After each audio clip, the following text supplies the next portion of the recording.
why I'm doing what I do is because the benefits of meditation are so profound, and it's something that we all can do. And I had so many missteps along the way, and I thought I was doing it wrong, didn't think I could do it, so I kept quitting. That's Kelli Heald. I'm Cara Duffy, and this is the Powerful Ladies Podcast.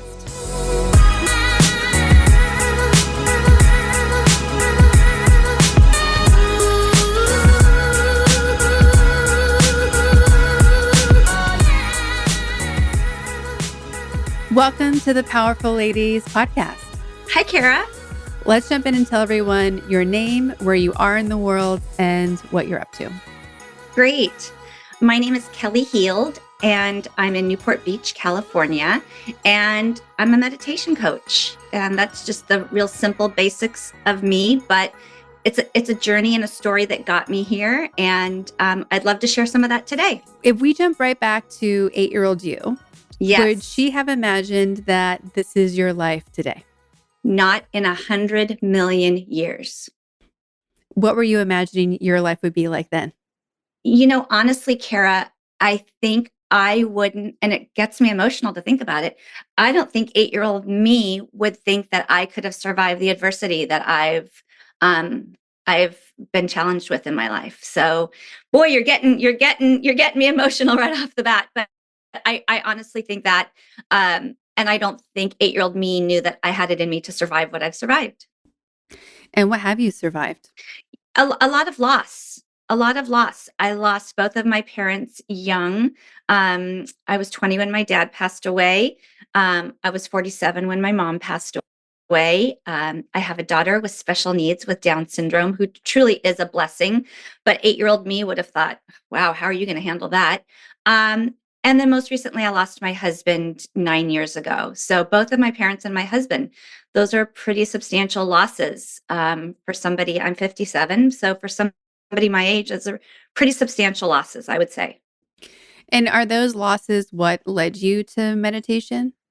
Yes, 100%. And it really wasn't the loss. I wish I would say that when I was 20 and I lost my dad, I jumped right into meditation. Boy, would I have had a lot smoother road, but I didn't. It really wasn't until my husband's illness that I was even introduced to meditation. I think, like a lot of people, I've taken yoga classes, and the last pose of yoga is called Shavasana, or corpse. And that really was my only experience with this concept of being still and quiet and going inward. So, but during my husband's illness, he was getting a bone marrow transplant, and the social worker at the hospital who you had to meet with, she suggested it because I explained, what I was going through. That I was going through a lot. I had a lot of anxiety and fear with what was happening, and I tried it a little bit throughout his illness. I tried it a little bit after he passed away. I really dabbled in meditation, but it never stuck. And until about 3 years ago, and really why I'm here today, why I'm doing what I do, is because the benefits of meditation are so profound, and it's something that we all can do. And I had so many missteps along the way. I had so many preconceived ideas of what it was, and I thought I was doing it wrong, didn't think I could do it, so I kept quitting. And it wasn't until I learned some of the basic foundations that I realized everybody can do it. You don't have to turn off your thoughts. And really, that's why I'm here, is I want to make meditation accessible to everyone. And by accessible meaning, I want you to know that you can do it. I can't tell you how often I run into people and they just simply say, oh, I can't do it. I just got this really busy mind. I can't turn off my thoughts. And I just smile and I explain to them that's not what meditation is. And that's really what I'm here to do, is to show everybody. Everybody from, I've worked with as young as 7 years old up to 85. And I love all ages, and I love just really exposing people to this amazing practice that's really has changed my life. What was your life like before meditation and what was it like after? I didn't live in the present moment. I was always looking to what was next. I wasn't really present.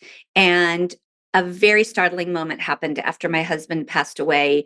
I was at home and a friend had come over to visit, and I was walking her out, and we stood at the front door, and she just said, Kelli, just remember to keep your head where your feet are. And I listened and she left and I stood there and I thought, wow, right now where my feet are is a really beautiful place. I had other family members in the kitchen waiting just to be with me and love me through this experience I'd gone through. I was in a home I loved. All my needs were being met and taken care of. The present moment really was beautiful. If I looked back, there was so much sadness. If I looked forward, the way I always looked at life, there was so much fear. And so, really, meditation has been this beautiful practice to bring me into the present moment, appreciate where I am, appreciate what I have. And I do reflect back. We all do. It's normal. It's good. There's great lessons to learn. Of course, I look forward. You have to look forward, but I don't spend my life there. I spend more of my life being present and being in the present moment. When you found out about your husband's diagnosis, obviously you were afraid of losing him. But what else were you afraid of? Like, what else was giving you anxiety? Because I think we don't always talk about the full, like, how many things it impacts and how much of Yes. your life it disrupts. So I was afraid of being the only parent. We have two children. As I mentioned, I have a daughter with special needs, a daughter with Down syndrome, a son who was 17 years old, was just entering his senior year in high school when my husband was diagnosed. And the fear of how was I going to be the sole parent and be responsible for the rest of their upbringing? How could I do that myself? How could I do, my husband and I had a great partnership. And he was in the investment world. He was in the financial world. So he was responsible for that part of our lives, our marriage. And now that was suddenly, if he was gone, how was I going to manage all that? How was I going to do all that alone? Not to mention, as I mentioned, I'd gone through the loss of my father and my mother. He'd been with me. Had been together for a very long time. So he was my emotional support system. How could I go through life without that support, that energy that I got from him? So it was a culmination, Kara, of all those things swirling around in my mind, I think. Mhm. And now that you're on the other side of that, like, which parts are surprising you that you are managing them? And which parts have surprised you that you weren't expecting to have to confront? The surprising part has been um, how I have been able to manage on my own. I have been able to do it all from taking care of the finances, all of that, those roles that my husband had. How I've been able to step into that role, that has amazed me that I was able to do that. That I had those skills that I didn't know I had. That was a surprise, and I think the other surprising part is where I am right now my in my journey. My grief journey is still the part of how hard it still is to be a single parent. And I don't think that's ever going to go away. Just that is the good and the bad. The celebrating the victories, celebrating the milestones, doing all that. I have an amazing family support, extended family that supports me, but it's not the same. It's not the same as your spouse who is, loves them as unconditionally as you do. So that I don't think I thought about that part And quite frankly, I'm grateful that I didn't think about that part when he was diagnosed, because that really would have um, that would have been so much scarier to think of how this still 9 years later, that still is really so difficult. Yeah. From his passing to starting a business in meditation, how long did that take? And when did you realize that you wanted to share this with other people? It took about 5 years, and really how it started was, gonna be open here with you, is I went through what's called, what my doctor called traumatic menopause, and it was just a few months after my husband passed away. I was 49 years old, and, it was just such the trauma was such a shock to my system. And that for me was such an eye-opening fact, because I realized how much our emotions affected us on a physical level. And it scared me. And I thought, I have these two children. I'm their only living parent. I better do everything I can, because I don't want them to be left without any parents. I need to do everything I can to make sure I am the most healthy that I can possibly be. So I just started doing so many different deep dives. I did everything from a physical standpoint to, I always was a healthy person. I always ate well. I always exercised, but probably too much stress.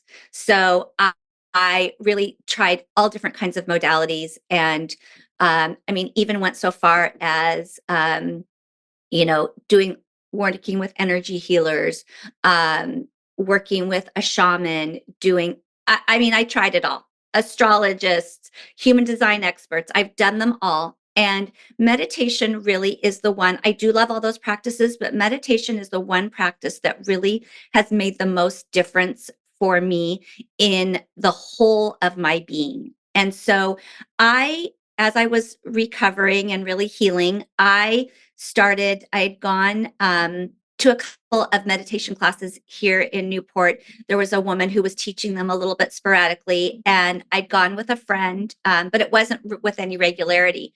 So COVID happened, and after COVID, she and I were talking, and it was just about the time that I thought, you know what, I need to solidify this my meditation practice.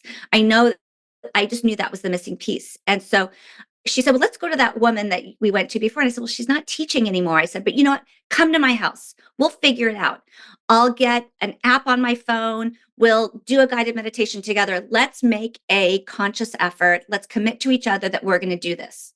So she said, yes. So I set this very room we're in right now. I set it up. I had candles. I got it all prepared. And she wasn't able to make it, but it didn't matter, because it got me thinking. It got me thinking about doing this and really making this practice more a permanent part of my life. So I part of my journey was I'd gone to Hawaii for some healing work, and I was in that process. I had such a profound experience that I wanted to share it. So I did a couple of retreats in Hawaii to share the experience of that amazing, amazing place. And I was working on one of the agendas, one of the itineraries, right around the same time that this girlfriend and I had talked about starting meditation practice. And I thought, you know what, we need to add a meditation practice to our mornings on this retreat. And so I thought, you know what, that's going to be my piece. I'm gonna lead it. I'm going to do it. So I honestly just sat down and Googled meditation training and found one through Unplugged Meditation that was starting right around the time I needed to start. I started it, and wow, was it profound. And what I had mentioned in the beginning about the lessons that I learned, what I learned through that training, how it impacted me, not just to be able to teach, but for my own personal practice, was profound. And so I taught it at that one retreat. I The very last day of the teacher training, I felt so bold. I sent an email out to about 6 girlfriends, and I said, I'm going to start in my living room. I'm going to start Monday evenings doing a group meditation. Who wants to come? And they came, and we started that way. That's really how we started. And it grew, and they asked me to start if I could work with their kids. So I started working with some of their kids, and I had one evening where I had a few very big high school, 6 foot tall high school boys. And my living room was simply feeling very small. And I was thinking to myself, what am I going to do? I had a studio that I worked out of once a month. But I thought, there's from a revenue standpoint, if I'm going somewhere else, I'm having to pay rent. And I really didn't want to have to charge what I would have to charge to cover those expenses. So I just started getting creative and I thought, you know what? I've got this garage. And so I turned my garage into a studio. And that was just about a year ago. And that's really kind of a big shift in my business is I started really doing it with more regularity and bringing me to where I am today. And I am doing really any kind of meditation that you can imagine. I'm doing it. I'm doing private sessions. I'm doing semi-privates. I've been the beginning of last month, I did a birthday party on the beach for a woman. I've been working with some athletes. I worked in January, actually in December, for a girls' softball retreat. I guided the girls on a meditation during their retreat. So I'm really, and interestingly enough, Kara, I don't really set a goal that I'm going to work with these people. It's really just I've been open to what's meant to me and what's coming to me. And that's really kind of how my business has evolved and is evolving. So many people talk about meditation and how important it is. And I think a lot of people are agreeing. People are trying to incorporate it into their lives. I know that it's a tool I use when I need it. I'm always working towards using it more consistently. But I think that there are some people who there's so many things that we're supposed to be doing right now. And meditation, I think, is easier than people think it is. And you mentioned, like, are we doing it right? Are we doing it wrong? So how would you tell someone who's on the fence, who's not sure, who's like, I'm just sitting here and I'm just, running through my to-do list in my head. Does that count? How would you help someone go from unsure to making it consistent and knowing that they're doing it right? Right.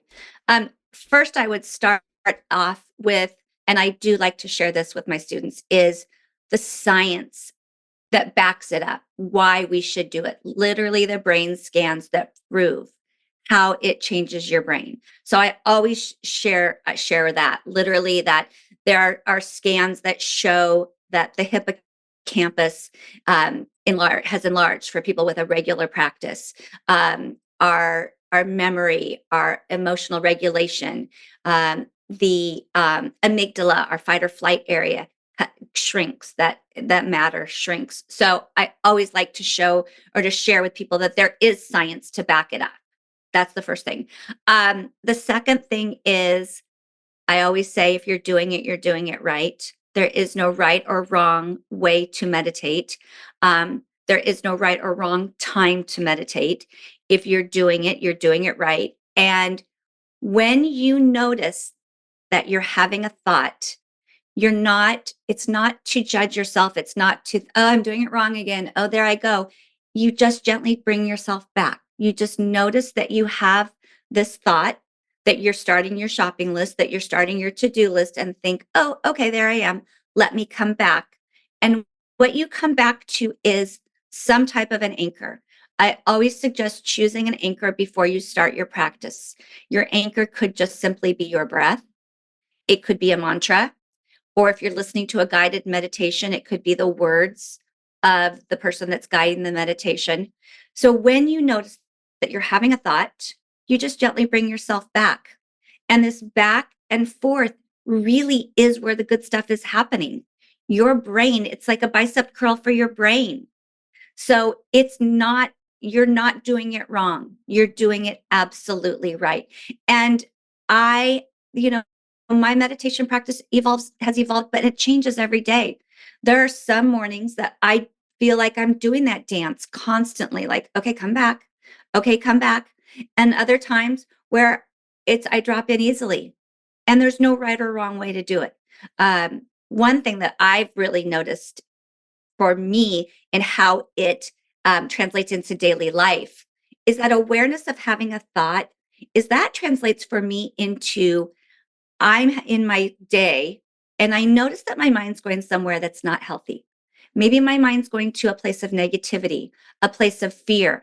I have more ability to make that quick change and bring myself back, either back to the present moment, finding something positive. Usually it's just the present moment, whatever I'm doing.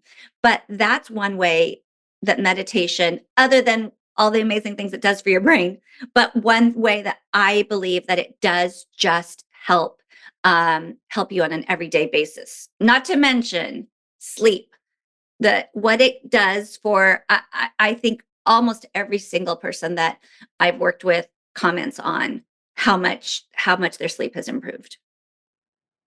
Because I think you kind of the chitter chatter slows down a bit, and that translates throughout your day and then into your evening.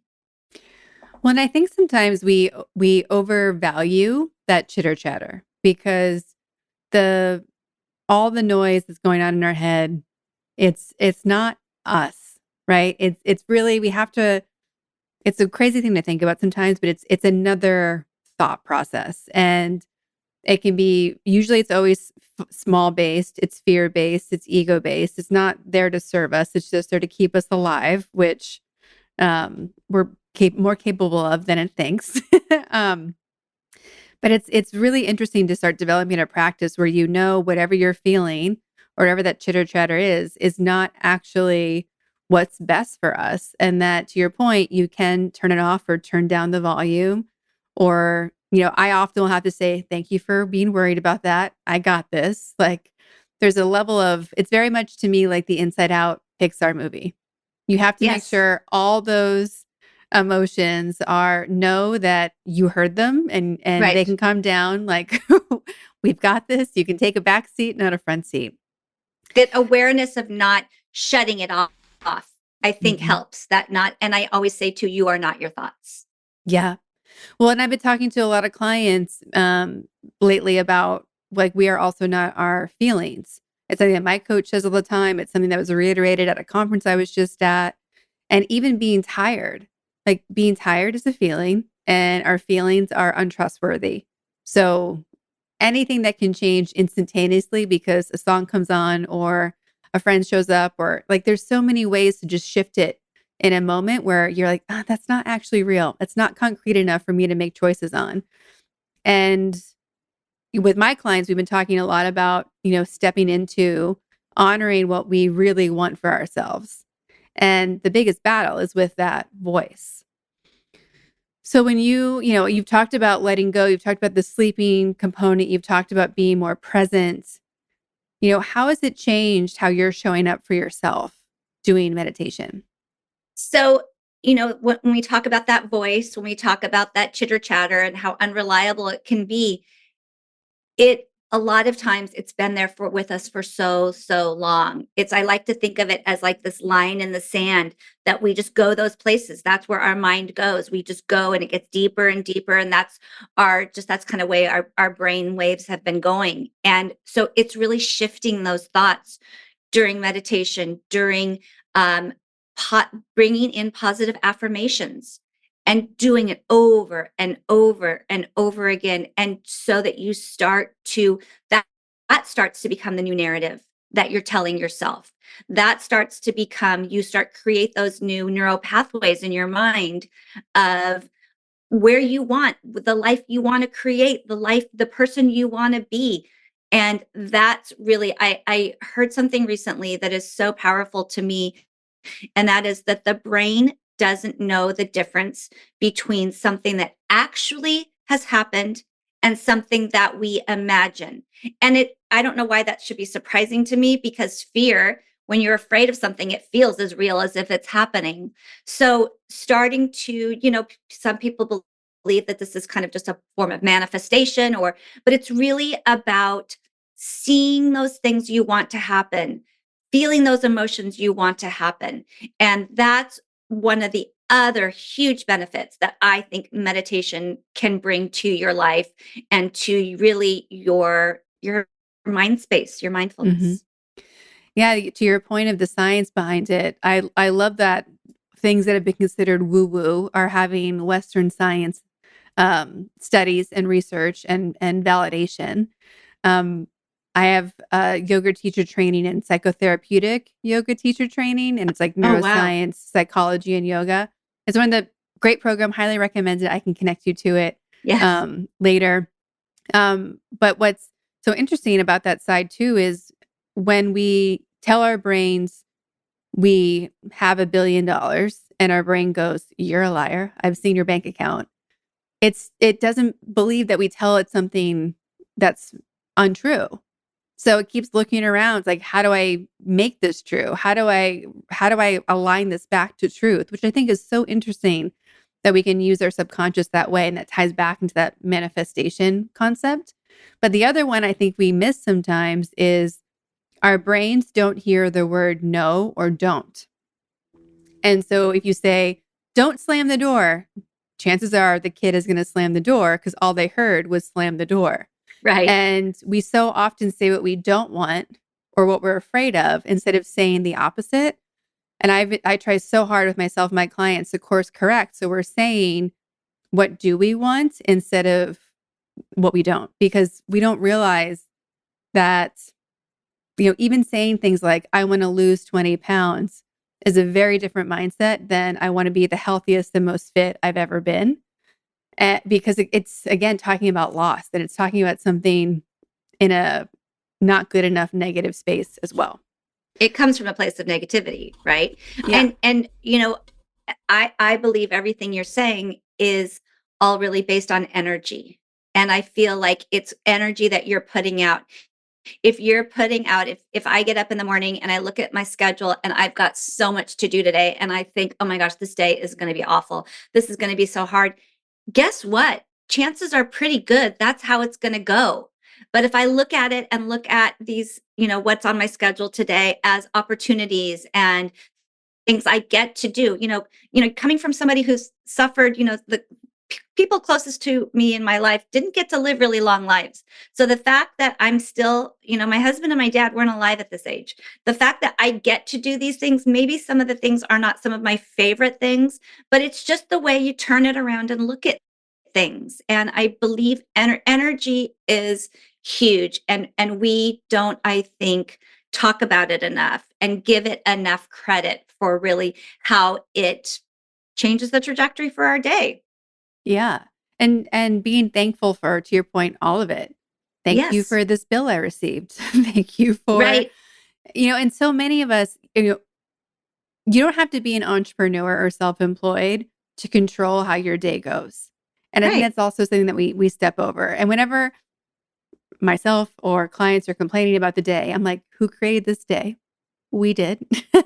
It's exactly what we were, hoping would happen and praying for, manifesting 5, 10, 1 year ago. So, like, this is what we created. We can change it, we can appreciate it, but we have to come from that space of gratitude. And I also don't think people realize how tied to overwhelm and exhaustion and fatigue, not being like, when you are not being grateful, when you're not meditating, I think it really does add to that overwhelm, frustration, fatigue, low energy It space.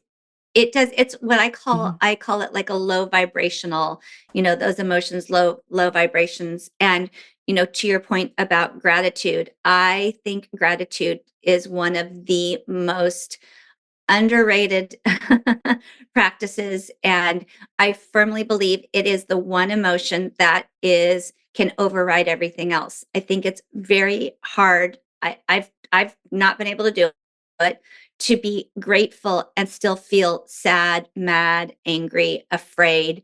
It's one of the healers that I worked with after my husband passed away encouraged me to, do the gratitude work and writing down a gratitude journal. And it was so helpful for me. And some of the things were very, very, very simple. It was, that I get to go to bed at night, that I survived another day.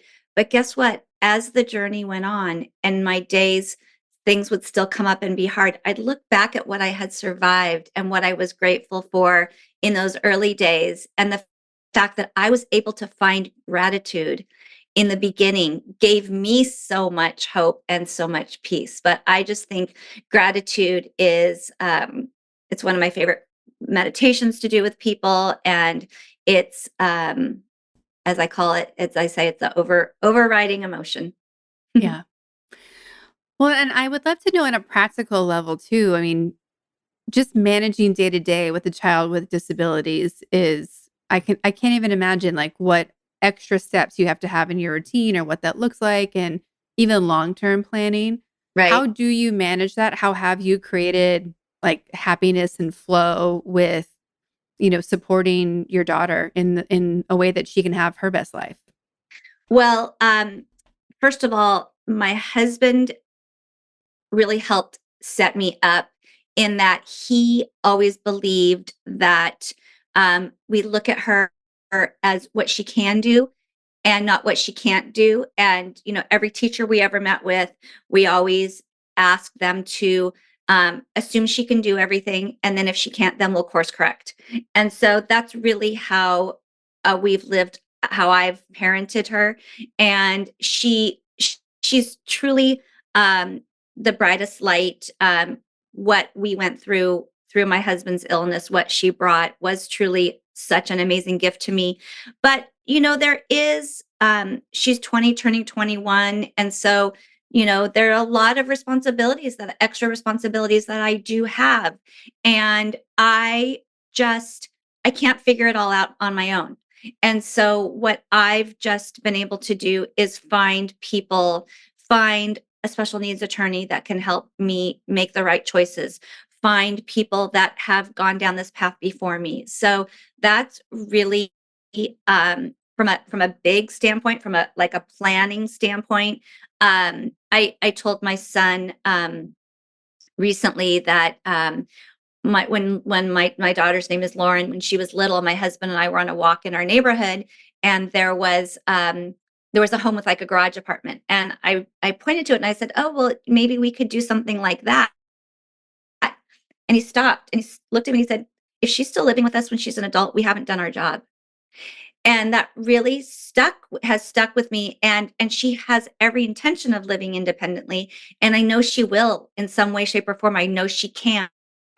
So I think the day to day is something that I have it so easy compared to other people. She doesn't have any health medical issues that I have to manage on a daily basis. She's not in and out of the hospital. I know other single moms that have to deal with that. So I even hate talking about it too much because I feel like I have it so easy with her. But I do have people that remind me um, when they see what I'm doing for her. They remind me that the extra steps I'm doing, but it's become second nature to me. And it's not, she's very, very independent. She cooks, she takes care of herself. She can stay home alone. She can stay home overnight alone. She does not drive. That's probably the biggest challenge that I have right now is getting her places and that part of it. But I think doesn't happen overnight.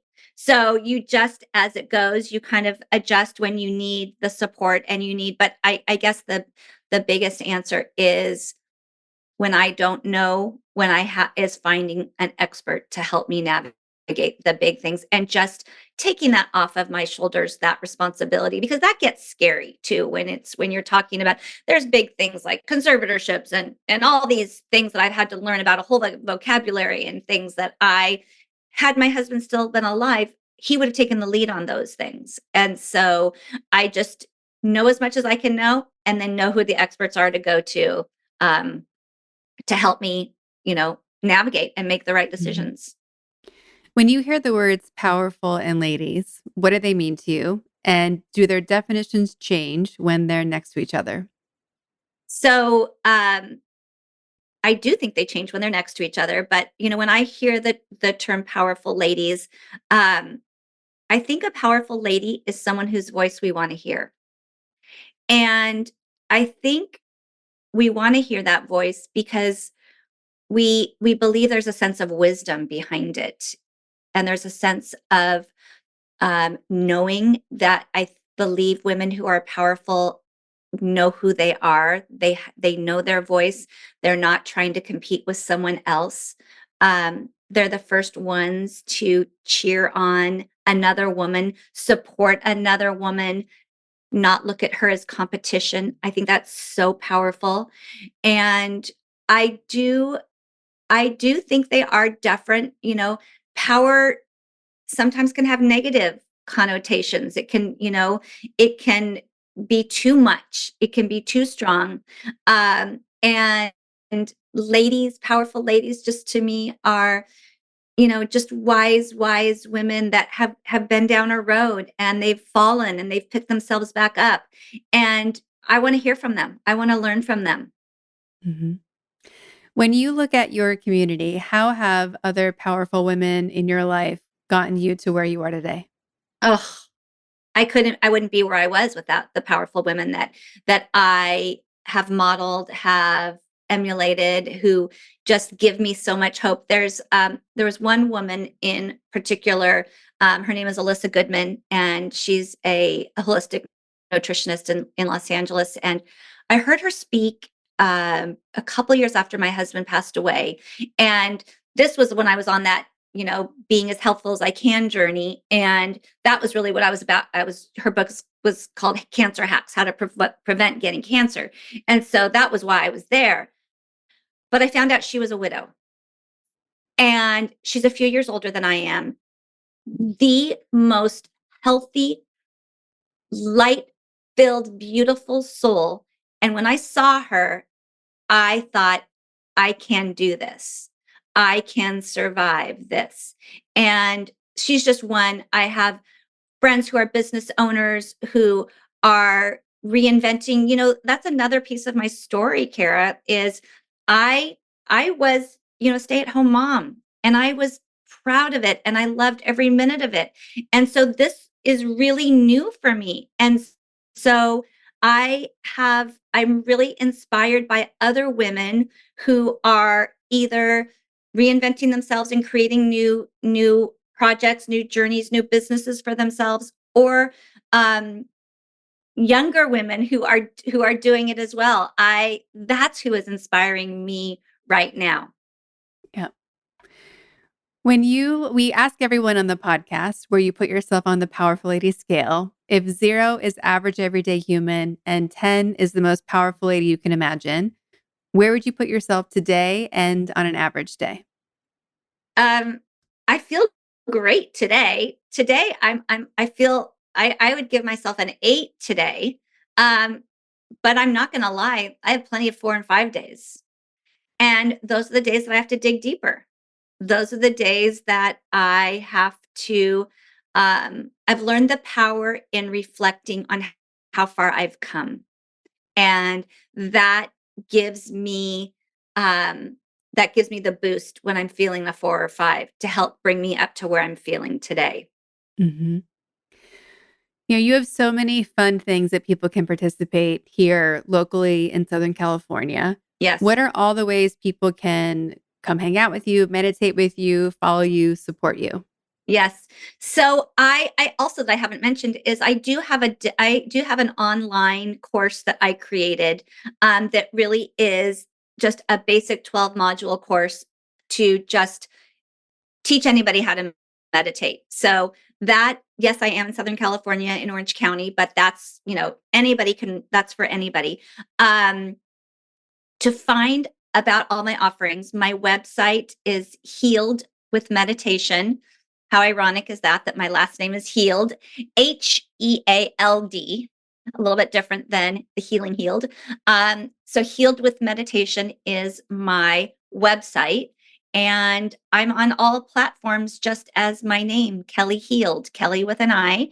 And I share everything I do on that's really my best way to get the word out is I do if you go on my website you can sign up for I have a monthly newsletter and I always share kind of tips and things on mindfulness. I'm just getting my YouTube channel back up. I have 2 free meditations on YouTube.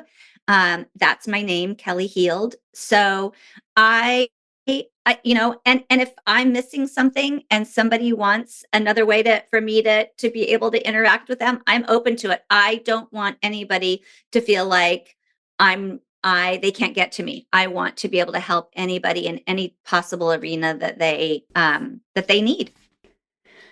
We've also been asking all of our guests, what do you need? What's on your wish list to manifest list? Whether it's big, small, something silly that keeps you stuck. How can we help you? I want to get in front of more people. I really want to get in front of more people. I want more people, which is why I was so excited to be here today, is I want more people to hear my message that you can do it. You can meditate and it's going to change the quality of your life. And I promise you, it is going to improve the quality of your life. So really just helping me get in front of more people to share that message. Okay. All right. So step one, check, and we'll keep going. Perfect. Perfect. Thank you. Thank you.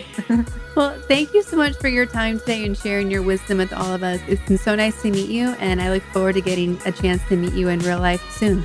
I would love to have you for one of my meditations, Kara. We'll have to set something up.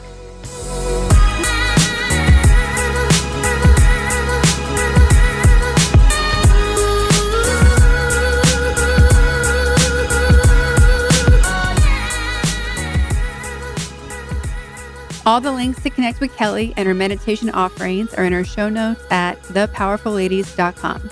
Subscribe to this podcast wherever you're listening, and if you can, leave us a rating and review. Join us on Instagram at Powerful Ladies, and if you want to connect directly with me, visit karaduffy.com or Kara_Duffy on Instagram.